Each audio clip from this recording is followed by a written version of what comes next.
목사님이 하는 설교보다도 좀 더 지루할 수도 있고, 그리고 또 이야기보다 조금 힘들 수도 있어요. 특히 또 저학년 친구들은 조금 더 어려울 수 있는데, 이게 전국 바이블올림피아드 하면서 우리가 집중해서 배워야 되는 부분들이 좀 있다 보니까 이제 잘 이해하면서 해주고, 조금 지금 어렵더라도 우리 친구들도 자주 하다 보면 이것도 훈련이 되고 또 방법이 되기 때문에 아마 또 익숙해지면서 잘할 수 있게 될 겁니다. 자, 우리 이제 12장 한번 보도록 하겠습니다. 아까 전에 원역사의 중요한 창조, 타락, 홍수, 민족들의 사건이 이어진 후에 이제 내 족장들의 이야기들이 될 거라고 말씀해 줬습니다. 11장에 이제 데라, 아브라함의 아버지 데라 이야기가 나오고, 그 다음부터 우리가 알고 있는 아브라함의 이야기들로 시작되게 됩니다. 아브라함은 하나님께서 약속해 주신 땅에 가기 전에 갈대아 우루 지역에 있었습니다. 지역에 있다가 하나님께서 부르시는 음성들도 있었고 듣는 것들도 있었다가 아버지와 함께 하란으로 이동을 하게 됩니다. 우리 하란으로 이동하고 하란에서 머물다가 아버지 데라가 죽고, 그리고 데라가 죽고 이제 가나안 땅, 그리고 약속의 땅으로 넘어오게 됩니다.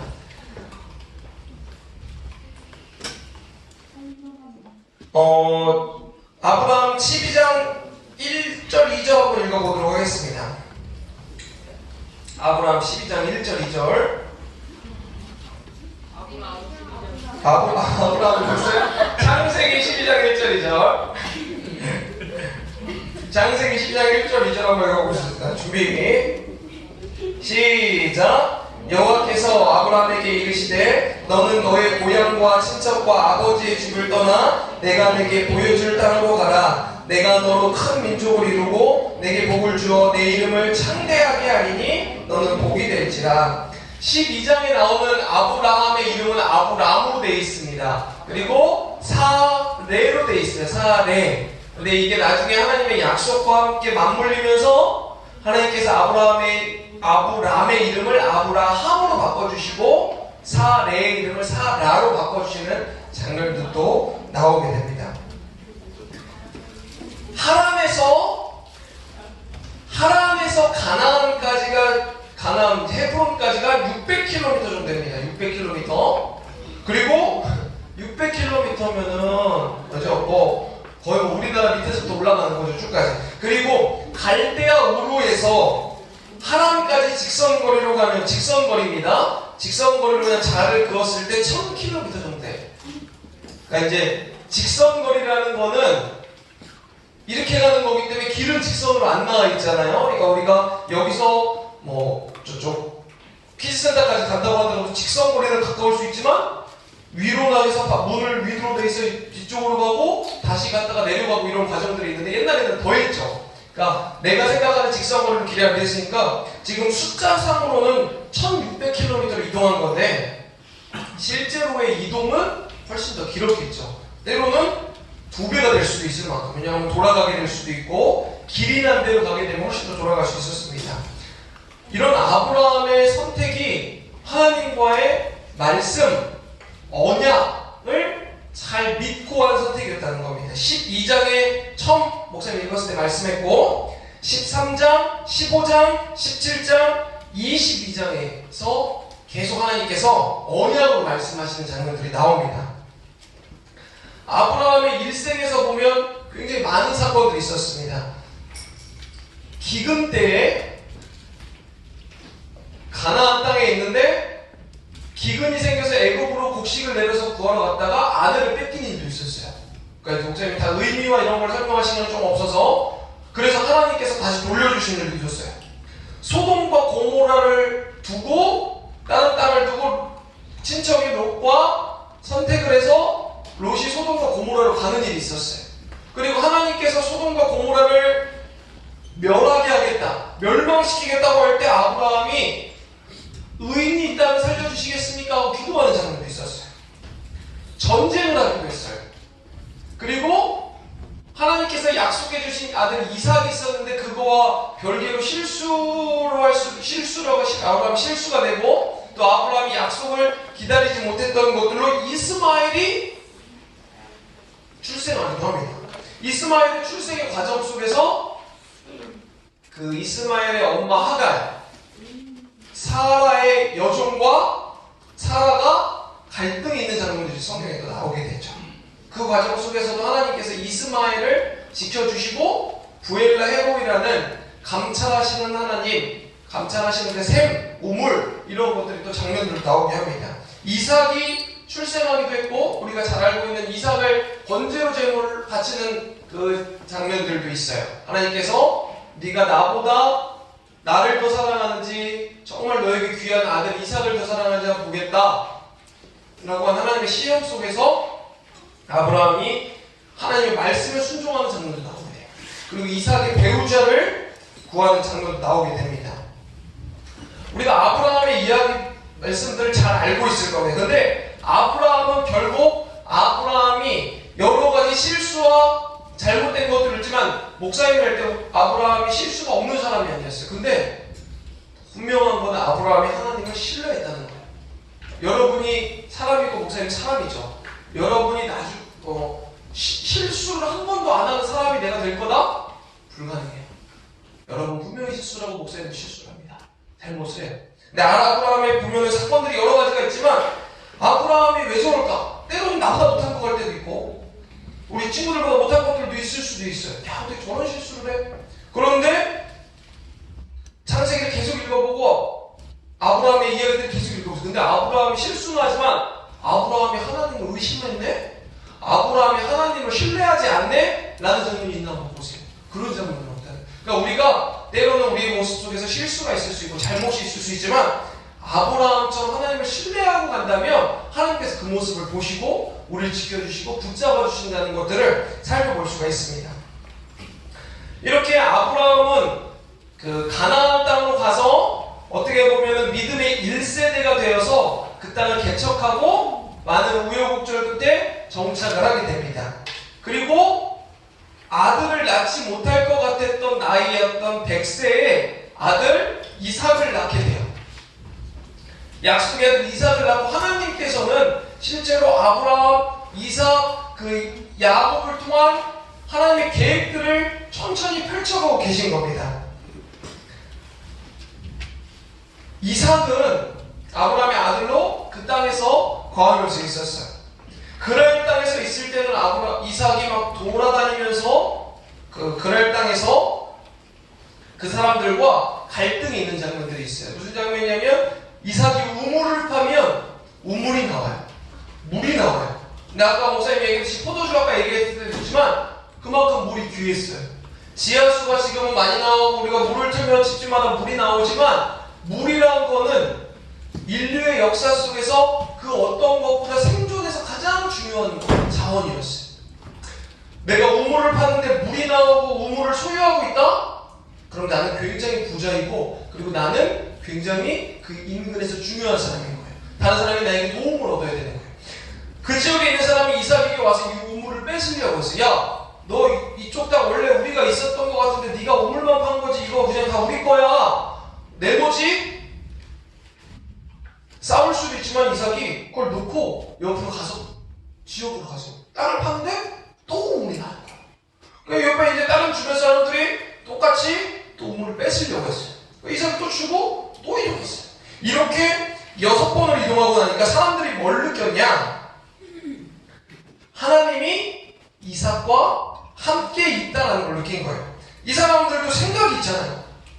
처음에는 이렇게 생각할 수 있었어요. 야, 저 이삭이라는 애가 운이 좋아. 쟤를 보니까 제가 느낌이 좋고 우물을 잘 파는 것 같아. 그러니까 뭐 땅만 파면 우림 나오니까 쟤 우물을 뺏자. 그리고 저 우물은 원래 내가 저기 팔려고 했었는데 제가 판 거니까 사실은 이건 내 거야 라고 생각을 했어요. 우물을 뺏고 있는데 그렇게 6번 하니까 이 사람들도 생각이 있었던 거예요. 뭐냐? 그게 아니다. 이 이삭이란 사람은 하나님과 함께하고 있다는 걸 우리가 알겠다. 하나님과 함께하지 않으면 이런 일이 없다. 자, 우리 26장 28절 읽어봅시다. 자, 이제 이삭이 그 지역의 사람들과 계약을 맺는 거예요. 동맹을 맺는 거예요. 28절에 그 사람들이 뭐라고 얘기하는지 봅시다. 자, 26장 28절 시작. 그들이 이르되 여호와께서 너와 함께 하심을 우리가 분명히 보았으므로 우리의 사이 곧 우리와 너 사이에 맹세하여 너와 계약을 맺으리라 알하였노라. 아멘. 사람들이 본 거예요. 뭘 봤냐? 이삭을 본 게 아니라 이삭 뒤에 있는 하나님을 본 거예요. 자, 이삭을 봤으면 이삭이 만만합니다. 그죠? 싸우면 내가 이길 수도 있을 것 같아요. 나보다 좀 덩치가 크면 다른 친구 데리고 와서 싸워도 될 것 같아요. 근데 만약에 이삭을 본 게 아니라 이삭이 뒤에 있는 하나님을 봤다면 싸움을 못하는 거예요. 그죠? 10명을 데리고든 100명을 데리고든 하나님과 어떻게 싸울 수 있겠어요? 그러니까 우리 친구들이 하나님과 함께 있다면 사람들이 함부로 하지 못해요. 잠깐은 나를 보고 함부로 할 수 있는데 나의 뒤에 있는 하나님을 보게 된다면 함부로 못해요. 내가 자꾸 이삭이 자꾸 건드렸는데 이삭이 건드릴 때마다 뭐가 좀 이상하네? 이삭이는 뭔가 하나님인가? 뭔가 함께하는 것 같아. 지금 여기 있는 민족들이 하나님을 믿는 사람들이 아닌데 하나님께서 너와 함께하고 있다는 걸 본 거예요. 그러면서 이삭은 힘도 없는데 뭐라고 얘기하냐? 너는 우리를 해치지 말아라. 자기들이 이때까지 우물을 6번이나 뺏었는데 너는 우리를 해치지 말아라 라고 얘기하는 거예요. 이삭의 뒤에 있는 하나님을 본 거예요.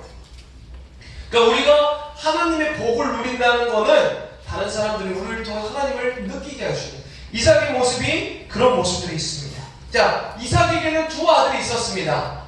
에서와 야곱이라는 쌍둥이 두 아들이 있었어요. 이제 하나님의 약속이 에서와 야곱을 통해서 이루어지는데 에서와 야곱을 통해서 우리가 살펴볼 수 있는 건 하나님의 계획이 때로는 인간의 의도대로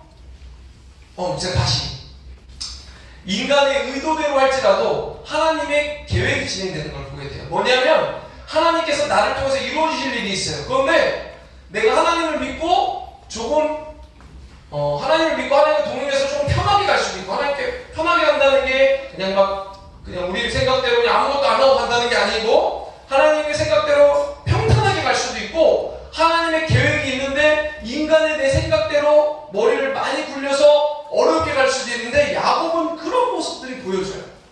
하나님을 신뢰하지만 실제로 하나님의 계획보다 자신의 계획, 하나님의 지혜보다 자신의 지혜를 쓸 때 하나님 일하는 게 아니라 인간적인 방법들이 일할 때 너무나도 힘든 모습들을 보게 된다는 거예요. 자, 볼게요.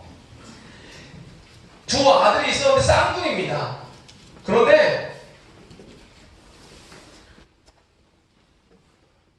야곱이 장자의 권리를 너무 갖고 싶었던 거예요.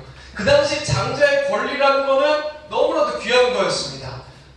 장자가 아닌 사람보다 아버지의 유산을 상속받을 수 있는 권리가 몇 배나 더 있었고, 그뿐만 아니라 아버지에게 받을 수 있는 축복을 장자가 모두 다 받을 수 있는 것이 있었기 때문에 당시에 장자와 장자가 아닌 사람은 굉장한 차이가 있었어요.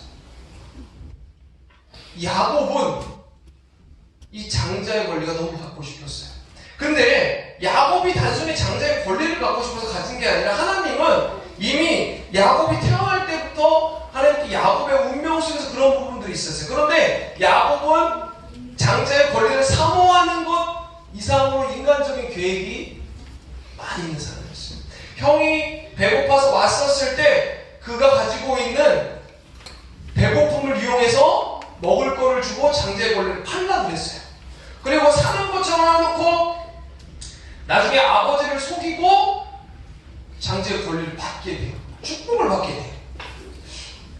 어떤 사람은 이거를 하나님의 어떤 주시는 복을 사모해서 이렇게 내가 할 수도 있다고 생각할 수도 있어요. 그러니까 우리 친구들이 잘 들어야 되는 게 너무 한 면으로만 생각하지 말고 여러 면으로 해석하면 돼요. 목사님은 이걸 이렇게 생각해요. 어떻게 생각하냐면 하나님께서 내가 기도하고 하나님께서 내게 이루어 주실 부분들이 있는데 내가 내 의도대로 하면 사실 장자의 권리를 내 의도대로 받았어요. 그죠? 아버지를 속이고 형을 속여서 받았어요. 안 속였으면 받았을까 안 받았을까? 어떤 사람은 안 받았을 거라고 생각할 수 있어요. 근데 목사님은 하나님의 계획대로 그게 진행된다면 안 속였어도 받을 수 있었을 거예요. 방법은 성경에서도 다르게 쓰여졌겠지만 받을 수 있었을 거예요. 왜? 하나님께서 일하시는 모습들이 있기 때문에 받을 수 있었을 거라고 생각해요. 근데 이 야곱은 자신의 계획대로 돼요. 나중에 목사님이 왜 받을 수 있었을 거라고 생각하냐면 나중에 보면 동일한 상황인데 요셉의 아들 에브라임과 므낫세가 그의 아버지 야곱에게 축복을 받는 장면이 나와요. 그런데 야곱이 이렇게 양손을 펼쳐서 축복하는 게 아니라 손을 어긋나서 축복을 하게 돼요. 오른손이 권리가 더 있고 복이 더 있기 때문에 첫 번째 아들에게는 오른손을 대는 거고 두 번째 아들에게 왼손을 대서 동시에 축복을 해주는 건데 손을 어긋나서 두 번째 아들인 에프라임에게 축복을 해주고 첫 번째 아들인 므낫세에게 왼쪽을 축복을 해주니까 요셉이 보고서 마음에 안 들었어요. 아버지, 므낫세가 장자입니다. 그리 하지 마옵소서 라고 하니까 야곱이, 그러니까 요셉의 생각이 그 생각을 한 거예요. 아버지가 눈도 어두우시고 잘 안 보이니까 이렇게 꼭 실수를 하셨나? 근데 야곱이 뭐냐? 안다, 내 아들아, 나도 안다. 므낫세도 한 지파를 이룰 것이고 왕성하게 할 것이지만 동생은 더 크게 될 것이다 라고 하면서 어긋내서 축복을 해주는 거예요. 근데 목사님이 이 장면을 보면서 야곱의 어렸을 때 모습이 생각났어요. 하나님께서 야곱이 억지로 그렇게 하지 않았어도 하나님께서 야곱을 그렇게 사용하셨을 거예요. 그러니까 야곱은 내가 함으로써 괴로운 일들을 너무너무 많이 겪었어요. 그러면서 이제 나오는 과정들이 이제 야곱의 과정들입니다. 목사님이 얘기했던 것처럼 아버지를 속이고 축복을 받았는데 형이 죽이려고 하니까 어떻게 해요? 떠날 수밖에 없었어요. 떠나갖고 아버지가 아브라함이 예전에 묵었던 하란이라는 곳에 가서 그곳에서 아내를 구하는 과정, 그리고 거기서 일을 하는 과정, 외삼촌과 함께 있으면서 일을 하는 과정을 겪기도 해요. 그런데 이 야곱은 속이는 자고 능수능란한 사기꾼이고 꾀가 많은 사람인데 이 같이 있는 외삼촌은 라반이라는 사람은 아주 비슷한 사람을 만난 거예요. 근데 비슷한 사람이고 야곱이 목사님 생각할 때 더 지혜로운데 라반의 집에 있잖아요. 라반의 집에 있는데 야곱이 지혜를 갖고 있어갖고 라반을 속여서 몇 가지를 뺏었어 봐요. 금방 티가 나니까 어쩔 수 없이 라반의 손에서 괴로움을 겪는 일들도 계속 있어요. 두 번째 부인인 라헬을 얻기 위해서 너무 사랑해서 라반의 집에서 7년 동안 일했어요. 그리고 결혼시켜주세요라고 했는데 결혼하고 보니까 둘째 라헬을 보내준 게 아니라 첫째 레아를 보내준 거예요.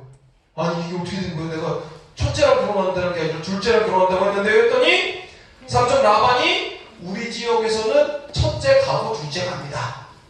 그러니까 첫째 주고 둘째도 줄 테니까 7년을 더 일해요 라고 하고서는 알겠습니다 일하겠다고 하고 7일 뒤에 다시 라헬을 주고 14년의 일을 더 하게 돼요. 근데 그뿐만이 아니에요. 단순히 14년만 일하는 게 뿐만 아니라 라반의 밑에 있으면서도 계속 그런 어떤 주기로 한 돈을 바꾸기도 하고 이랬다 저랬다 하면서 계속 어려움을 당하고 힘든 것들을 당했어요. 근데 그때까지 야곱이 계속 깨닫지 못하게 돼요. 나중에 형을 만났어요. 형을 만났는데 형을 만날 때 너무 무서우니까 하나님께서 계속 기도를 하고 하다가 하나님께서 기도의 응답으로 엉덩이 여기 엉치뼈 환도뼈를 부러뜨렸어요. 부러뜨렸다기보다는 뼈를 탈골시켰어요. 뼈가 어긋났어요. 절뚝거리게 됐어요. 그게 하나님의 응답이었어요. 하나님의 응답이 때로는 우리가 원하지 않는 모습대로 되는 거예요. 내 뼈를 위골, 탈골, 어긋나게 해서 절뚝거려서 도망갈 수 없게 했는데 알고 보니까 그게 하나님의 응답이었고 하나님이 그것을 통해서 응답을 해서 사용하셨어요. 그래서 형이랑은 화해했어요. 모든 것이 다 되는 것 같지만 야곱의 인생에서는 어려움들이 계속 있었어요. 그의 딸이 세겜 땅에서 세겜성에서 안 좋은 일을 당하기도 해요. 힘든 일을 당하기도 해요. 계속 무엇보다 그 야곱이 머리를 쓴다는 것들이 계속 보이게 돼요. 그 친구들도 성경을 재밌게 찾아보면, 자, 야곱과 에서가 화해했어요. 그랬더니 에서가 이렇게 얘기했어요. 야곱아, 이제 화해했어요. 그래, 너도 너무 힘들 텐데 내가 있는 세일 땅으로 와서 나랑 같이 있자. 세일 땅은 에돔 땅이에요. 에돔 땅.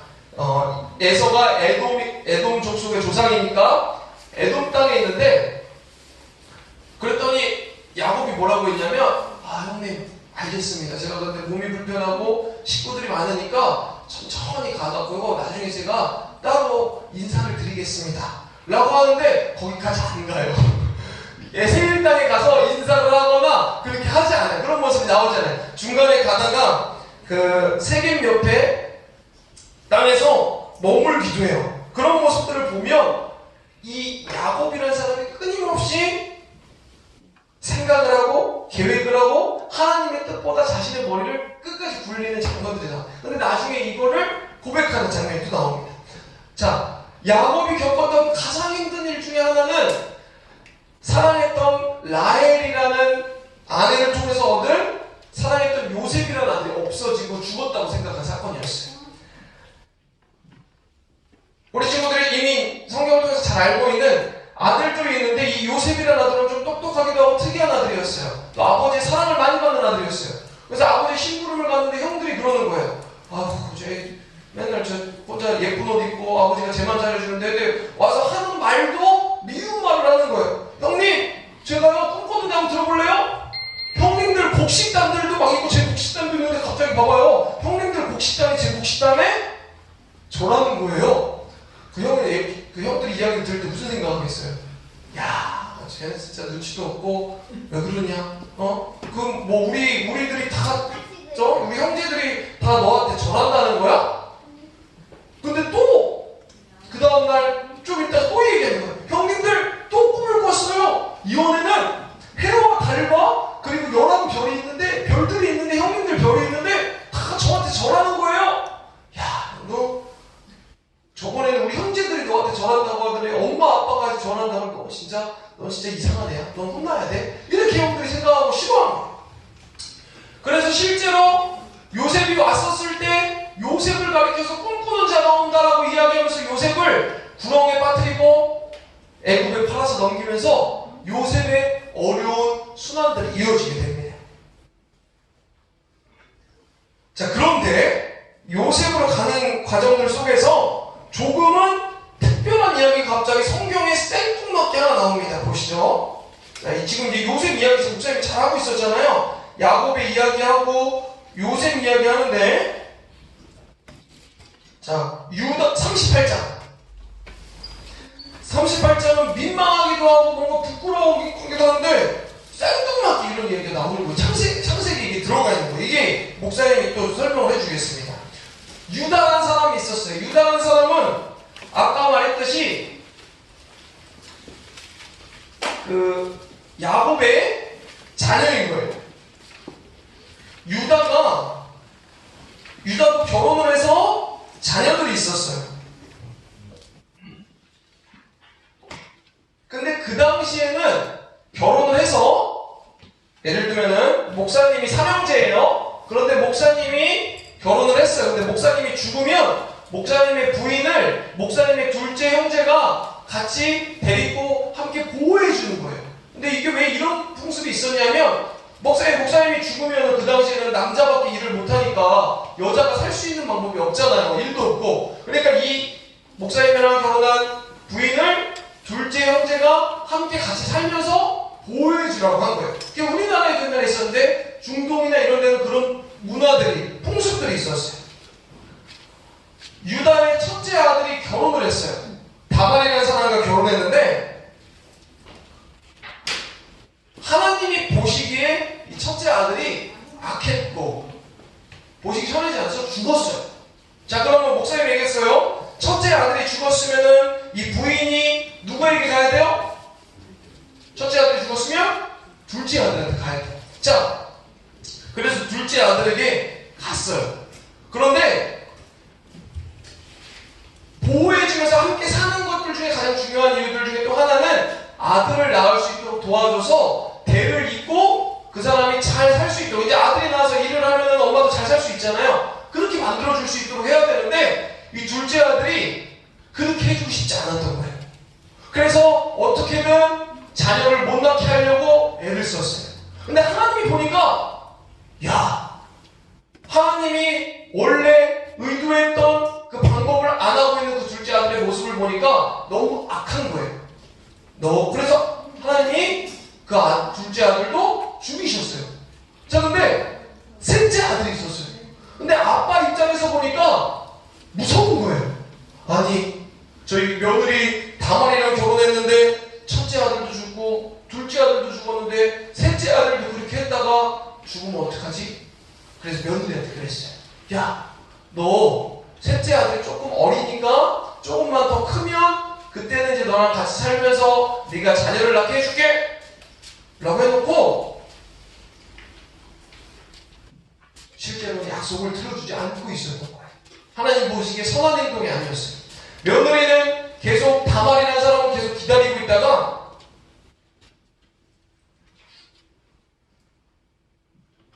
다른 방법을 취하는 거예요. 뭐냐면 자기 동네에서 기다리고 있다가 아버지인 유다가 온다는 얘기를 들었어요.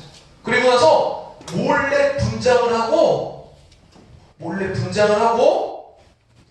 돈만 내면 같이 잠을 잘 수 있는 여자처럼 흉내를 낸 다음에 유다가 왔을 때 돈 얼마를 내면 저랑 같이 잘 수 있어요? 라고 하면서 같이 잠을 잤어요. 그리고 이제 유다가 돈을 지불할 때 저에게 당신의 징표를 주세요 라고 해서 유다가 갖고 있는 지팡이나 허리띠나 이렇게 징표 같은 걸 줬어요. 내가 돈 줘야 되는데 지금 돈 저쪽에 있는데 어떡하죠?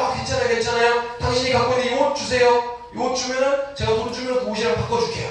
그래서 그 징표를 갖고 있었는데 나중에 유다가 돈을 주려고 보니까 다 없어진 거예요. 여기 그런 사람 어디 있어요? 그런 사람 없는데요? 유다가 이상하다? 하고 집으로 돌아갔어요.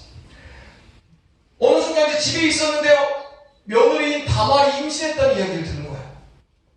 그 유다가 화가 났어요. 왜 화가 됐냐? 이 당시에 불륜을 저지르는 거는 다른 사람과 부인이 아니고 남편이 아는 사람과 잠자리를 같이 하거나 불륜을 하거나 만남을 갖는 거는 굉장히 잘못된 거고 죽을 수도 있는 죄였는데 심지어 아기까지 임신했으니까 증거가 있잖아요. 너는 분명히 죄를 지은 사람이야. 너를 죽이겠어 하니까 이 다말이 그때야 유다의 징표를 보여주는 거예요. 그 이야기는 뭐냐면 유다, 당신이 그때 나랑 이렇게 된 거고 이 아이는 당신의 아이입니다. 근데 내가 왜 이렇게 했냐면 당신이 셋째 아들을 나에게 주지 않아서 그렇게 된 거 아니겠습니까? 그러니까 유다가 인정했어요. 뭐냐? 내가 악했고 내 방법이 잘못됐습니다. 자, 이 이야기는 요셉의 이야기에 생뚱맞게 들어가 있어요. 그리고 내용도 뭔가 은혜롭지 않아요. 그죠? 은혜롭지 않고 의미가 이상한 것 같아요. 근데 왜 들어가 있을까? 하나님의 이 유다의 자손을 통해서 누가 오시면 다윗이 오고 다윗의 또 자손을 통해서 예수 그리스도가 와요. 예수님이 오시는 그 과정들에 대한 말씀들을 보여주시는 거예요. 때로는 우리 인간의 부끄러운 여인들도 있었어요. 예수님의 족보에 보면은 여러 여인들이 나오겠죠. 수많은 사람들의 아버지, 할아버지들 쫙 있는데 다 괜찮은 사람, 멋있는 사람으로 이루어졌던 게 아니에요. 세상적으로는 부끄러울 사람이고 어려울 수 있는 사람이 있지만 하나님의 계획은 그런 사람들의 모습을 통해서도 다 이루어지고 있다는 것들을 알려주고 있었어요. 자, 다시 요셉으로 좀 넘어가겠습니다. 요셉이 애굽에 팔려갔어요. 애굽에 팔려갔는데 시위대장 보디발이라는 사람의 집에 갔는데 요셉이 일을 열심히 했어요. 인정받았어요. 그런데 보디발의 아내가 요셉을 유혹하는 거예요. 요셉, 당신은 얼굴도 잘생겼고 일도 잘하고 이 집에는 지금 보디발도 없고 나밖에 없는데 나와 함께 사랑을 나눕시다. 같이 사랑합시다. 그러면 누가 보는 사람도 없고 내가 당신에게 더 잘해줄게요. 근데 요셉이 그렇게 얘기했어요. 이 보디발이 내게 모든 것을 다 허락해줬는데 그 많은 것이 당신을 금했는데 내가 어떻게 당신을 당신과 함께 할 수 있겠습니다. 근데 이게 그 다음에 무슨 말을 붙이냐면 내가 어찌 하나님께 걔 한글에 보면 득죄하리이까 내가 어떻게 하면 하나님께 죄를 짓겠습니까? 자, 하나님은 여기 없는 것 같아요. 요셉과 보디발만 있는 것 같아요. 근데 요셉의 마음에 뭐라고 했냐? 내가 당신과 잠을 자면 내가 당신과 사랑을 나누면 보디발에게 잘못하는 건 물론이겠거니와 이 모든 것을 다 알고 계시는 하나님 앞에 죄를 짓는 겁니다. 내가 어떻게 죄를 지을 수 있겠습니까?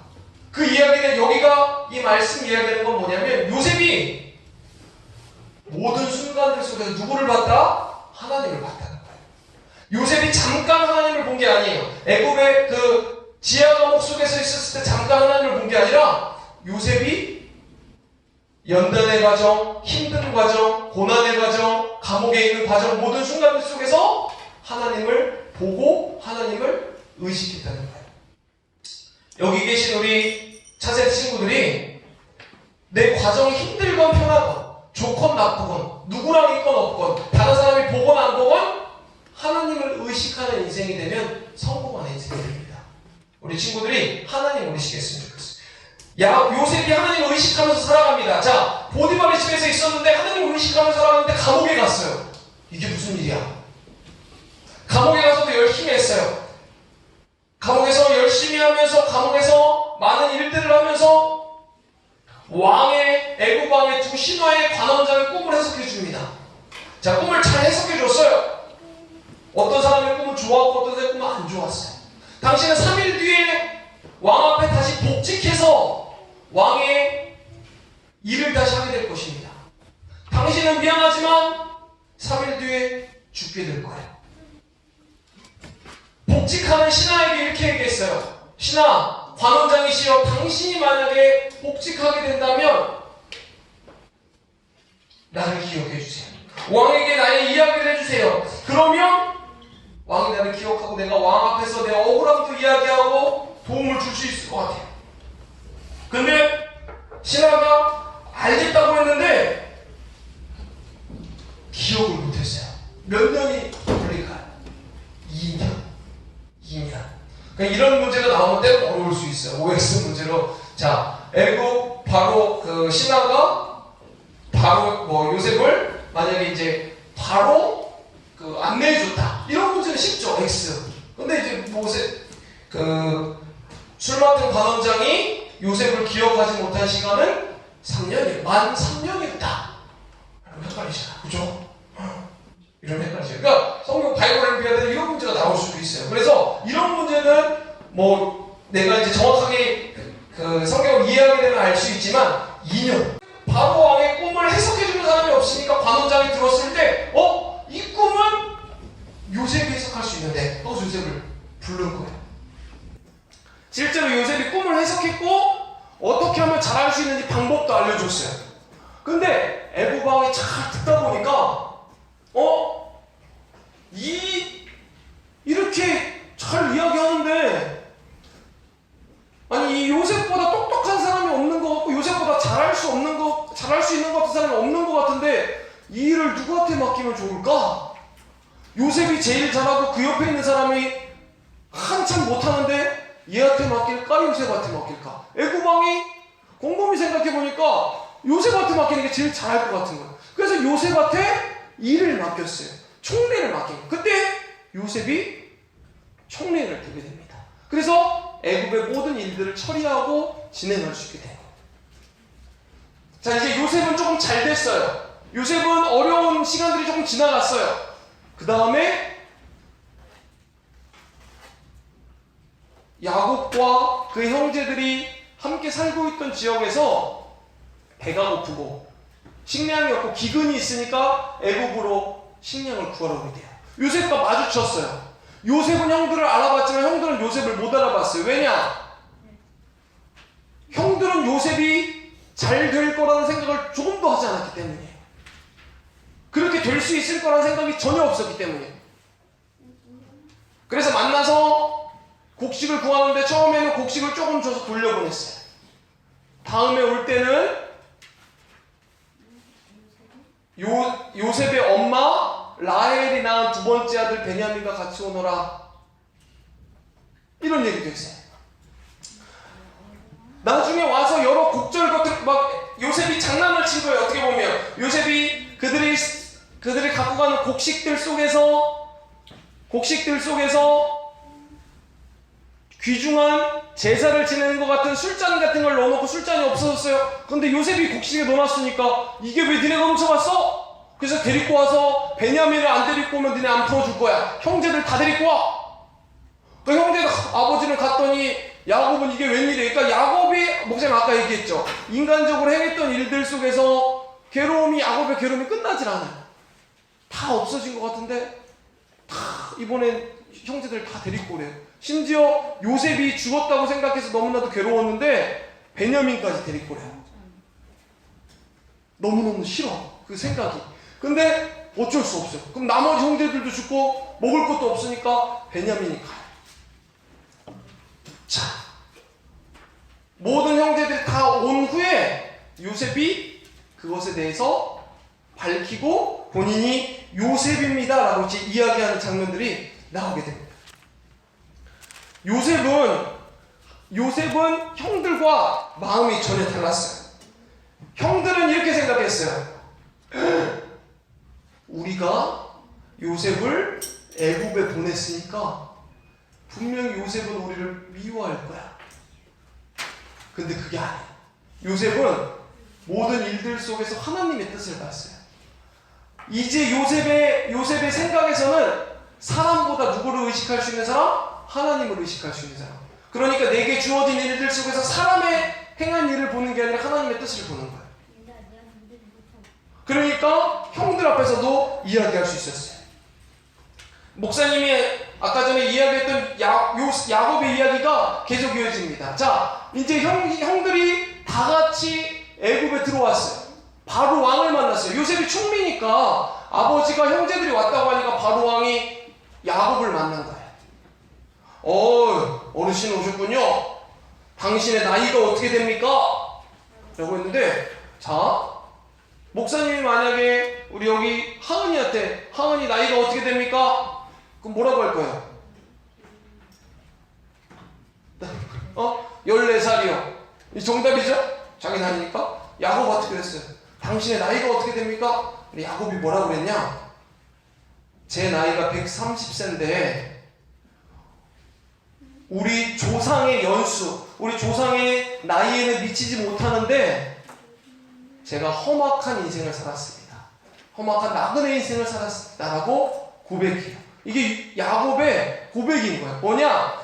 내가 우리 조상의 연수에 미치지 못하게 살았는데 조금 사는 것 같은데 내 인생이 아주 어렵고 돌아가고 힘든 인생이었습니다. 라는 것들. 야곱의 인생에 대한 모습들을 볼 때 야곱의 스스로 살아왔던 것들이 힘든 것들을 알 수 있게 돼요. 그리고 목사님이 아까 얘기했던 것처럼 손을 어긋나는 축복의 일들도 진행되게 됩니다. 자, 50장 20절 한번 보겠습니다.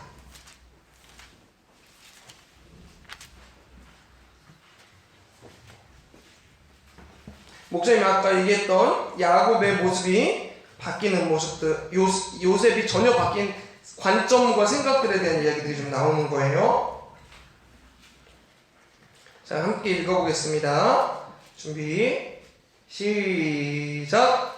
당신들은 나를 해하려 하였으나 하나님은 그것을 선으로 바꾸사 오늘과 같이 많은 백성의 생명을 구원하게 하시려 하셨나니 당신들은 두려워 마소서 내가 당신들과 당신들의 자녀를 기르리이다 하고 그들을 간곡한 말로 위로하였더라. 이게 무슨 상황이냐면 야곱이 죽었어요.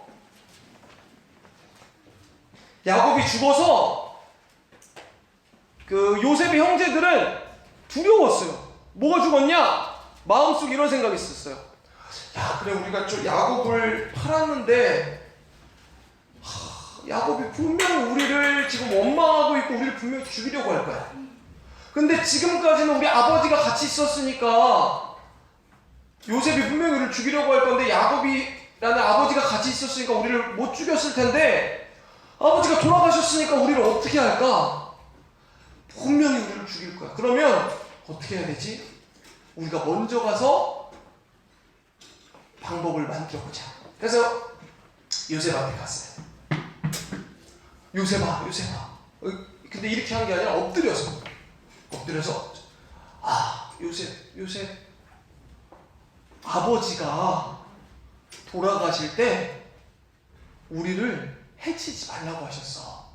우리가 너한테 이제 잘할 거고 우리가 그냥 네 종이 되고 노예가 될 테니까 아버지가 우리 해치지 말라고 했거든.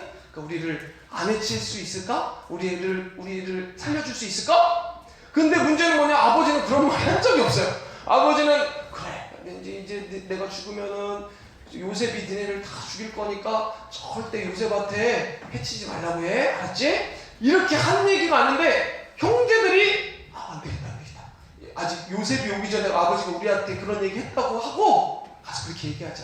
아버지의 유언이면 우리 살려줄 거야. 그래서 이제 어떻게 보면 거짓말을 하면서 얘기를 하는 거예요. 요셉 아버지가 꼭 이렇게 얘기했는데 우리 살려줄 수 있어? 근데 요셉이 지금 반응이 이렇게 하는 거예요. 요셉은 전혀 다른 관점을 갖고 있는 사람이었어요. 뭐라고 했어요? 형제들이요. 당신들이 나를 팔았다고 생각하시죠? 그리고 당신들이 나를 이렇게 힘들었다고 하고 있고 내가 어떻게 열심히 해서 우여곡절 끝에 좋은 기회를 얻어서 총리도 되고 잘 됐다고 생각하죠? 아니에요. 하나님이 이 모든 일을 하셨어요. 하나님이 당신들을 사용하셨고 하나님이 나를 그쪽에 팔아서 내가 분명히 노예로 팔아서 힘든 일도 겪었고 감옥에도 있었고 괴로운 것도 있었지만 그게 당신들이 한 게 아니에요. 하나님께서 나를 택해서 해주신 거예요. 하나님은 당신들은 나를 해하려 하였으나 하나님은 그것을 선으로 바꿨어요. 그리고 나도 구했고 우리 형님들도 구했고 형님들의 자녀들도 구하는 하나님의 계획을 이루어 주신 것입니다. 걱정하지 마십시오. 멋있죠? 하나님의 인식, 하나님을 바라보고 있는 삶, 하나님이 보는 관점으로 보는 사람은 이렇게 멋있어요. 관점이 달라요. 어떻게 보면은 형들이 나를 괴롭혔기 때문에 내가 형들을 해코지 할 수도 있어요. 괴롭힐 수도 있어요. 인간적인 마음들은 그래요. 인간적인 행동의 선택들은 그래요. 근데 하나님의 인식으로 바라보는 사람은 하나님의 관점으로 바라보는 사람은 그렇게 안 해요. 하나님이 원하시는 걸 하게 되는 거예요. 그리고 요셉의 모습들로 가게 됩니다. 창세기에서 중요한 거는 약속의 땅이 중요합니다. 아브라함이 하나님께 약속을 받고 가나안 땅으로 가서 살았어요. 기근 때문에 애굽으로 갔었을 때 어려움을 당했어요. 야곱이 하나님의 땅에서 벗어나서 하나님 땅과 주변을 돌아다닐 때 괴로움을 구했어요. 하나님께서 약속하신 땅에 머물러야 되는데 그러지 못할 때 괴로움 뿐이었어요. 자, 봅시다. 50장 22절에서 26절 한번 읽어보겠습니다. 같이 읽어보겠습니다. 준비 시작. 요셉이 그의 아버지의 가족과 함께 애굽에 거주하며 110세를 살며 에브라임의 자손 3대를 보았으며 므낫세의 아들 마길의 아들들도 요셉의 스라에서 양육되었더라.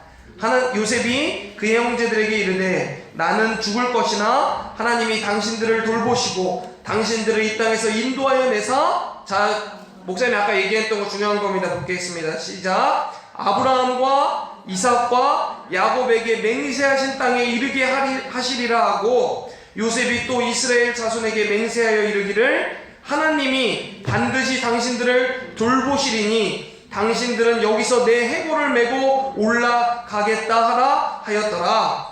요셉이 110세의 죽음에 그들이 그의 몸에 향재료를 넣고 애굽에 입관하였더라. 자, 목사님이 약속의 땅이 중요하다고 했죠. 자, 우리가 목사님 아까 성경을 해석할 때 육적인 것을 보고 영적인 것 잘 볼 수 있어야 되는데 잘 보세요. 육적인 걸로 보면 요셉 잘 됐죠.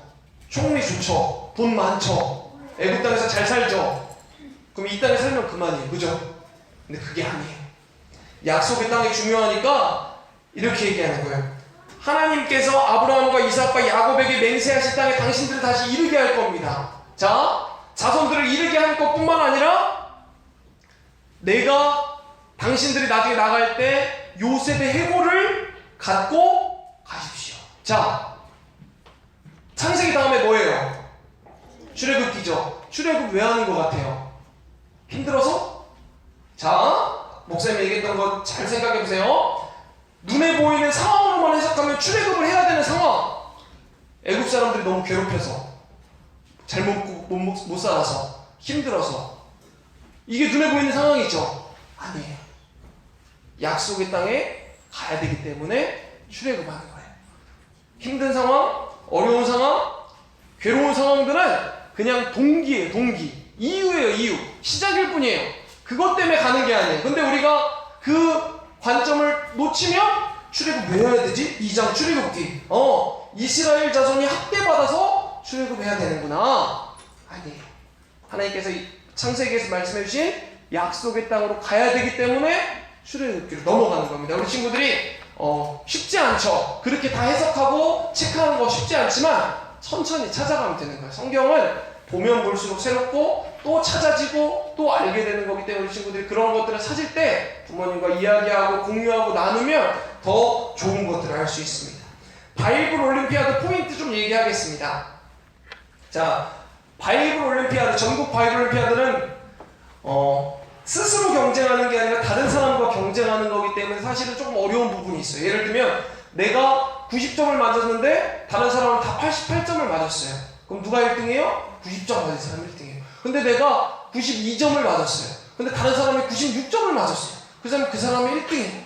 그러니까 이제 그런 사람들과 경쟁할 때 좀 어려운 게 있어요. 그러니까 우리가 너무 이게 최선을 다하고 시상도 노려보는 게 좋겠지만 그것만 매달리면은 사실 어려움을 구할 수 있어요. 왜? 하나님의 말씀을 사랑하고 최선을 다하는 것들에 내가 목표를 두고 시상을 하기 위해서 노력하지만 그것만 바라보면서 노력하다가는 내가 4등이야.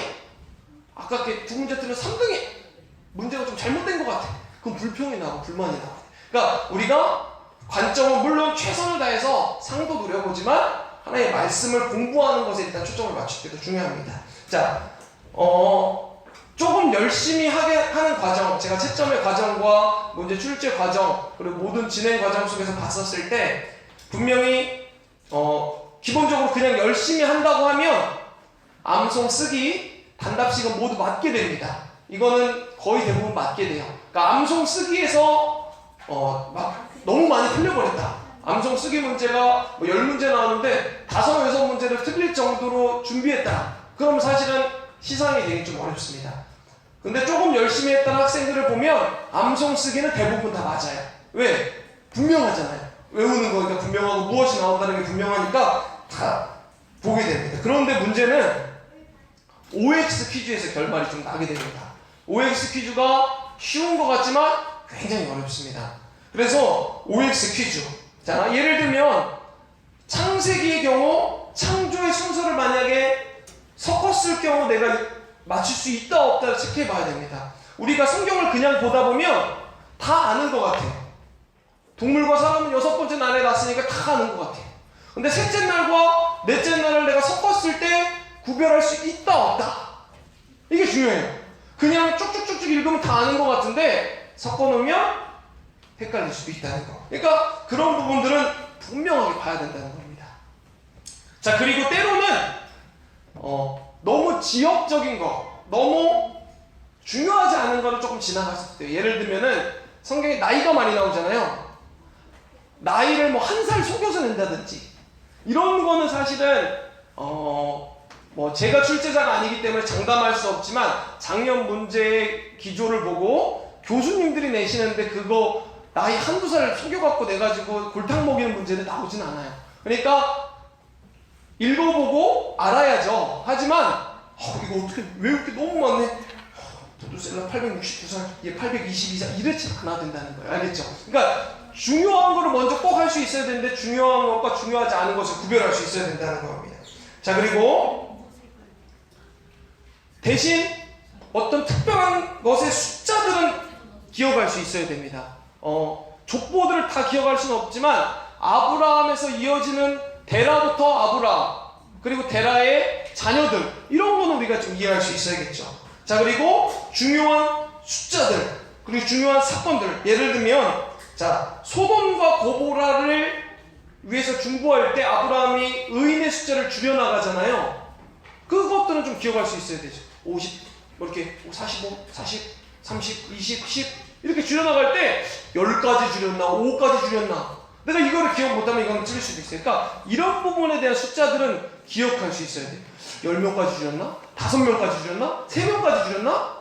그러니까 이런 부분에 대한 거를 얘기 안 하고 만약에 문제로만 낸다면 마지막에 아브라함이 하나님께 구하는 의인의 수는 5명이었다.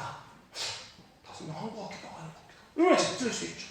그리고 아브라함이 막벨라 굴을 살 때, 사라를 위해서 막벨라 굴을 살 때 돈을 지불했을까 안 지불했을까? 성경에서 보면은 그 주변 사람들이 아브라함한테 공짜로 주려고 하는데 아브라함이 돈을 내겠다고 하고 돈을 내거든요. 그런 부분들, 그런 것들은 꼭 정리할 수 있어야 됩니다. 작년에 있었던 인터뷰를 좀 보게 되면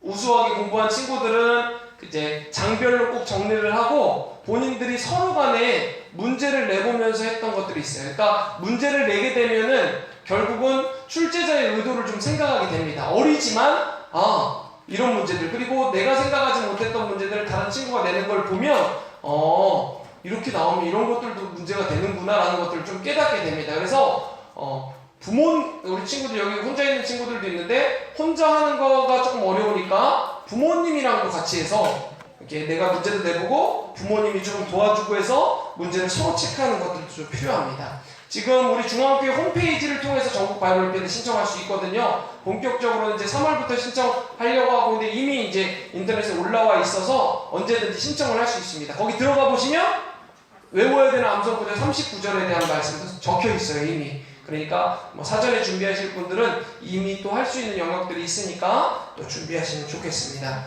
오늘은 여기까지고 혹시 질문이나 들으면서 궁금했던 사항들은 간단하게 설명해 줄 수 있는 거에 대해서 목사님이 조금 더 해드리도록 하겠습니다.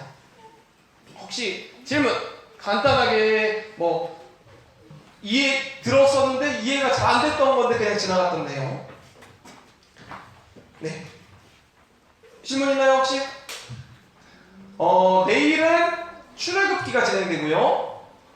이광수 목사님이 진행해 주십니다. 이광수 목사님 진행해 주시고 목사님이랑은 또 방법이 좀 다를 거예요. 이광수 목사님 어떻게 진행할지 목사님도 몰라요. 목사님 방법이 다를 건데 여러분들이 비교해서 그렇게 하지 마시고 그러니까 여러 방법들로 배우면 여러 성경을 볼 수 있는 그러니까 문제도 나중에 친구들이 여러 개로 할 수 있는 거예요. 그러니까 5가지 색깔로 배우고 나면 성경을 볼 수 있는 눈이 또 여러 개 늘릴 테니까 감사하면서 잘 할 수 있었으면 좋겠고, 아까 말했듯이 내일은 이곳에서 못할 수도 있습니다. 3층에서 할 수도 있어서 잘 기억했다가 최대한 할 수 있도록 조금 저희가 준비해 볼 건데 못하게 되면 4층 혹은 저희가 준비하는 다른 공간에서 진행한다는 거 알고 계시면 될 것 같습니다. 그리고 아까 늦게 오신 분들이 있어서 다시 한번 설명을 드리겠습니다. 이 책은 저희가 여러 가지 책을 참고하면서 만든 책입니다. 그래서 이 책을 여러분들께서 보시고 공부하고 있는 데는 사용해 주시고 다른 데 이렇게 복사해서 나눠주고 공유하고 혹은 어디에 인터넷에 올리고 하는 것들은 물론 안 하겠지만 조금 조심해 주시고 해주시면 좋을 것 같습니다. 알겠죠? 저는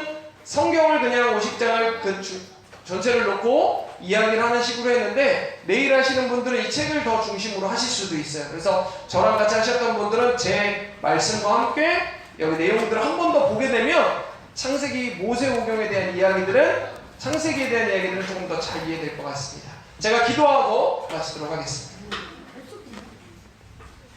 하나님 아버지 감사합니다. 우리 가운데 귀한 은혜 주셔서 하나님 말씀 사랑하게 해주시고 귀하게 아침부터 말씀 배우게 하신 감사합니다. 하나님의 말씀을 더욱더 사랑하며 살아가는 저희 되게 하여 주시옵소서. 하나님의 말씀이 살아 움직이게 하여 주시옵소서. 하나님의 말씀의 이야기들이 우리 삶의 기준이 되고 하나님 아버지 아브라함과 이삭과 야곱과 요셉의 모습이 하나님께서 보시기에 선한 모습들로 우리 가운데 받아들여져서 내가 그 모습으로 아브라함과 이삭과 야곱의 하나님 부르면서 나아갈 수 있도록 도와주시옵소서. 감사드리며 우리 주 예수 그리스도의 이름으로 기도합니다. 아멘. 감사합니다. 차세대 사역 친구들 안녕. 모세오경 창세기편 영상을 잘 들었나요? 이번에는 쿠키 영상으로 차세대 사역국 사역자들이 함께 문제를 맞추는 시간을 갖습니다. 그리고 재미있는 벌칙도 준비되어 있습니다. 자, 우리 전도사님들 한번 보시죠. 안녕. 1번 강대현 전도사님, 2번 이원기 전도사님, 3번 신영균 목사님입니다. 자, 게임의 룰은 이렇습니다. 제가 총 5가지의 문제를 낼 겁니다. 5가지의 문제를 내서 가장 많은 문제를 맞추는 사람이 우승하게 됩니다. 가장 적은 문제를 맞추는 사람이 벌칙을 당하게 될 것입니다. 자, 문제를 맞히는 법은 이렇습니다. 첫 번째 문제가 출제된 다음에 우리 전도사님들 그리고 목사님이 갖고 계신 너프건으로 이쪽에 보이는 종이컵을 맞춰서 먼저 맞춘 사람에게 기회가 부여되게 됩니다. 자, 그렇다면 문제 시작하도록 하겠습니다. 자, 준비됐나요? 네. 좋습니다. 1번 문제입니다. 노아의 아들 중 아버지를 배려하지 못한 아들의 이름은 무엇일까요? 총알 없어. 주석하세요. 어우. 맞추려고 그랬는데 진짜 못 맞췄어. 아 진짜 자, 여기 있습니다. 총알이 자, 여기 있습니다. 조각. 정답은 함. 정답! 자, 다시 지금 첫 번째 문제 이원기 전사에 맞춰서 단독 Yes. 1등입니다. 자, 참고로 벌칙은 오늘 집에 가셔서 창세기 1장부터 10장까지 필사하시고 영상을 찍어주시고 그 다음에 내일 자료를 제출하시면 우리 영상에 함께 첨부하도록 하겠습니다. 자, 2번 문제입니다. 하나님께서 이삭을 제물로 바치라고 한 산의 이름은 모리아산! 자, 문제 다 듣기 전에 써도 되는 거예요? 아니, 다 듣기 전에 거의 다 들었을 때 쌓기 때문에 괜찮습니다. 자, 좋습니다. 자, 현재 1대1로 이원기 전사님, 강대현 전사님 공동 1등인 상태입니다. 자, 3번 문제 나갑니다. 이삭의 아내 이름은 무엇일까요? 자, 정말 주셔서 맞히시면 되면 주셔서 맞히십니다. 이삭의 아내 이름은? 정답! 리브가? 정답! 꼴찌 탈출! 자, 아닙니다. 어떻게 아직 기다리세요. 어떻게 될지 모르니까. 자, 계속 맞춰도 됩니다. 자, 창세기. 자, 현재 3번 문제까지 했고 이원기 전도사님이 2문제로 단독 1등입니다. 자, 4번 문제입니다. 야곱이 하나님의 얼굴을 대면하여 보았다고 한 땅의 이름은 무엇일까요? 루스! 틀렸습니다. 아야. 대면 정답. 분이에? 정답! 아, 성령왕. 이현기 전도사님 단독 1등입니다. 현재 총알 하나. 1점, 3점, 0점. 자, 마지막 문제입니다. 이번에 강대현 전사님이 문제를 맞추게 되면 우리 신영균 목사님과 골든볼트로 두 분이서 1대1 대결을 벌이게 됩니다. 자, 마지막 문제입니다. 요셉의 두 아들의 이름은 무엇일까요? 요새? 요셉의 두 아들의 이름은 무엇일까요? 진짜 헷갈린다. 너무 어려워요, 이거. 갑자기 너무 어렵지 않습니다. 요셉의 두 아들의 이름. 나 몰라. 힌트 주겠습니다. 첫 번째 아들의 이름은 3글자, 두 번째 아들의 이름은 4글자입니다.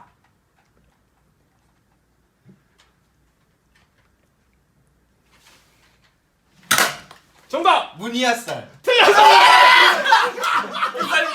빗살무늬야 썰. 자.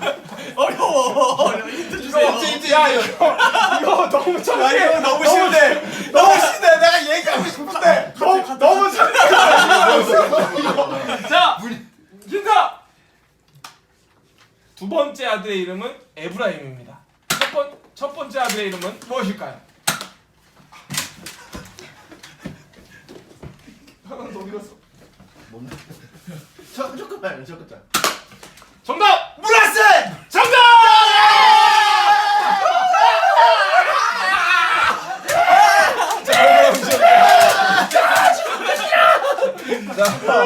자, 오늘의 모세오경 미니 퀴즈는 이걸로서 끝나게 되었습니다. 끝났어요. 오늘 우리 강대환 전사님이 내일 집에 가시고 창세기 1장부터 10장 영상으로 한 10초 많지 않습니다. 1장부터 10장 적어주시고 영상 촬영해주시고 촬영한 거 이렇게 보내주시면은 감사하겠습니다. 자, 차세대 사역국 친구들 안녕! 친구들, 전사님 창세기 쓰고 있는데 너무 힘들어요. 이거 언제 다 쓰지? 전사님 빨리 써갖고 여러분들한테 다 완성된 거 보여줄게요. 너무 힘들어.